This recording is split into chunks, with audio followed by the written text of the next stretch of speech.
Oi oi ratbags, it's Jade. Welcome to a guide today all about blacksmithing and basically getting the Bronze Age items. I'm going to show you how to unlock a furnace, the kiln and everything else you need, and then we'll see what you need to do with copper ingots as well as tin. It's a short video, but I have put some timestamps in just in case you've already gone through some of these stages. If you find it useful, go and check out the rest of my guides and leave a like and make sure you subscribe for the best in survival games and guides. Let's go. So yes, we're starting with the fight with Elkthir, the deer god. You need to defeat this guy to get the pickaxe, which you're going to use to mine copper ingot ore and tin ore. It's the first boss fight that you're going to come across. When you've defeated him, you will get some of his hard antlers, and this is what you're going to make your pickaxe with. I've already done a let's play of defeating him, and there's a bunch of videos out there, including Firespark, who's done a pretty good guide on taking him out, but I managed to defeat him with pretty much just my spear, my shield and about 20 arrows and a lot of running around. To summon him you will need 2 deer trophy heads, so pretty much just keep killing a bunch of deer and you should be good to go, and usually the summoning place is right near where you spawn or very close by. Hujin will tell you exactly where copper is. It's in the Black Forest and along the coast of the Black Forest for tin. Also, don't forget to activate your special ability by placing your trophy of Equivar on the standing stones.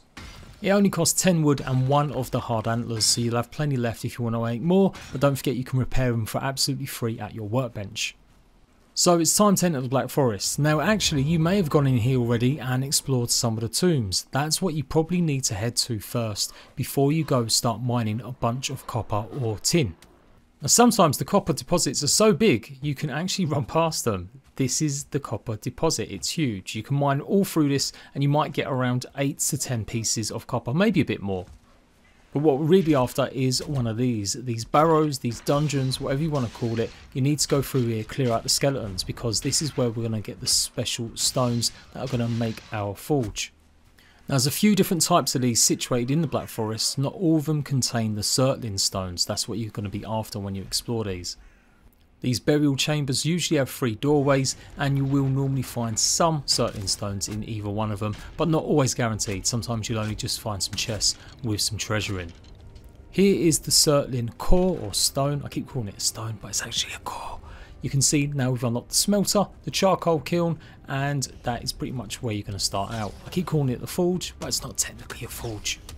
Now you might have noticed I'm not taking any damage. I am in God mode. I just wanted to run this through you because I did this all in stream, so this is just kind of a little video after the fact running through with some cheats. But you might get lucky and find one place that's got a bunch of the surtling cores. You're going to need 5 of these. I was unlucky that I only got 4 in here, so I had to go and find another barrow to go and raid. But do be on the lookout for them ghosts, they're really tough to fight. I think the cores are pretty heavy, so you might want to go all the way back to your base first before you come back and get some tin and some copper. But you can see this is the tin ore deposits, just showing you they're always on the coast of a Black Forest. So you're going to have to find the Black Forest as long as it's near the rivers or the ocean, and that's where you normally find big deposits of these. I've been told there are much larger veins, but I haven't come across them just yet. Also, be on the lookout for troll caves. I came across one of these thinking there might be loads of good loot inside, and there wasn't that much. Only the luminous mushrooms, which are pretty good for stamina, but no real good stuff other than maybe a couple of rubies digging around in the dirt. I did explore this during the day. Maybe at night they've actually got a troll inside, so be careful. So like I said, I would take all your stuff back to your base and then go back out and get some copper deposits. But I happened to come across a few, so I thought I'd take a couple just to see if I can get enough to smelt at least 5 bars. You may attract some attention, and you really want to be doing this in the daytime as much as possible so you don't have to deal with a bunch of all the greylings and grey dwarfs. These ores are incredibly heavy, so I would recommend you go out explicitly just to get a copper deposit, fill it up as much as possible and take in as little items with you, and then do the same for tin, but you can also collect more flint alongside the river edges when you're getting some tin. Okay, so you're back at your base and you're looking at your workbench and nothing's really unlocked. There's no extras, there's no new stuff. What's going on? Well, you'll see in the build menu you now have the smelter, the kiln, and this is what you need to build. I would go for the smelter first. The kiln helps you make charcoal, which you need to power the smelter, but you can make charcoal by overcooking your meat on a simple fire and meat spit. I'll cover more the benefits of the kiln in later videos when I go over how or what you need obsidian for, which you can find in the cold mountains, but let's focus on the basics. So you get all your resources back when you place items down. Don't worry if you put it in the wrong spot. I didn't realise this for ages, and so I kind of left this in a really bad position and built my base around it.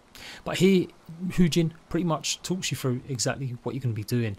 So you put your coal in the right hand side of the nozzles facing you, and you can see you can hold up to 20 pieces of coal, and then in the left hand side is where you're going to put all of your ores.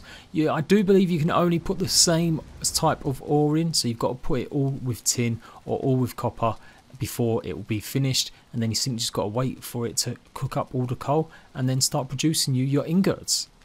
And just in case I skipped it, obviously you need them 5 surtling cores and 20 stone to make your smelter. It's going to cost you 2 pieces of coal to make 1 piece of tin, and I do believe it's about the same for a copper ingot.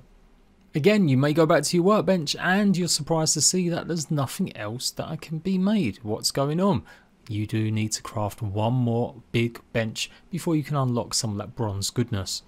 And like I said, because the kiln takes up more of the surtling cores, I think you can probably just about get by overcooking some of your meat. Unless you have happened to build up a big supply, then absolutely make the kiln and you'll get loads of coal that way. But it's not 100% needed if you just want to get as quickly as you can to the Bronze Age. So yep, we're going to make the forge. That's the next crafting bench. 4 stone, 4 coal, 10 wood, 6 copper ingots, and obviously be in range of your workbench. Couple of things I kind of learned about the smelter: it doesn't give off as much obviously smoke as just an open fire. That's what the chimney's there for, and you can build in and around it. Even if it's inside your base, you won't produce as much smoke that hurts you. So yeah, you can have it pretty close by. Anyway, back to our little forge crafting bench. Go ahead and craft it and then simply place it nearby. And there you go, you've gone and unlocked the Bronze Age, copper knife, a cauldron which will help you make potions that will keep you going, sconces which use up quite a bit of copper that help light your way, and if you take a look in the actual forge itself, you'll see there's a bunch more items you can use it for.